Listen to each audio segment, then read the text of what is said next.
You know, it's an interesting fact that, we adults tend to always try to control children's activities by reward and punishment, especially reward. We somehow think reward is okay, even though we think punishment is bad.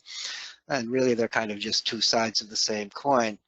There's a lot of research that shows that reward can undermine play. If we reward a child for something that they enjoy doing and are playing it, that changes their attitude about it. So they're actually less inclined to do it after that. There's a classic experiment on this. It was done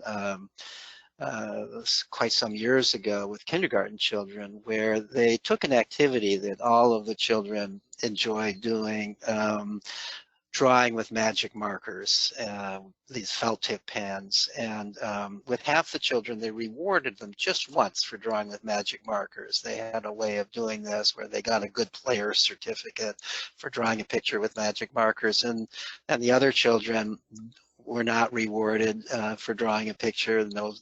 No reward was mentioned to them, and they didn't get a reward.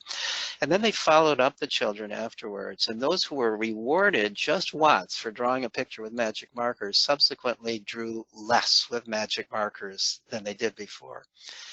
That became a less interesting activity for them to do.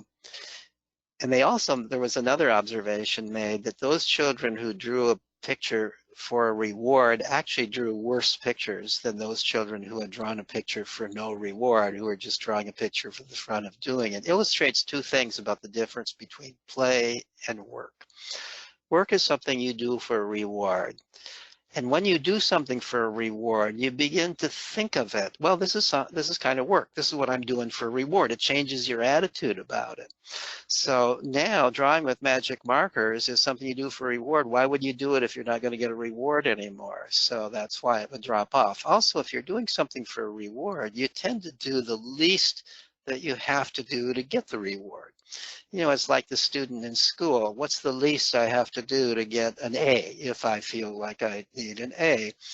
No sense in doing more than that. Whereas the person who has a playful attitude about it, it's only fun if you're doing your best, if you're actually doing the most you can rather than the least you can in order to get a reward.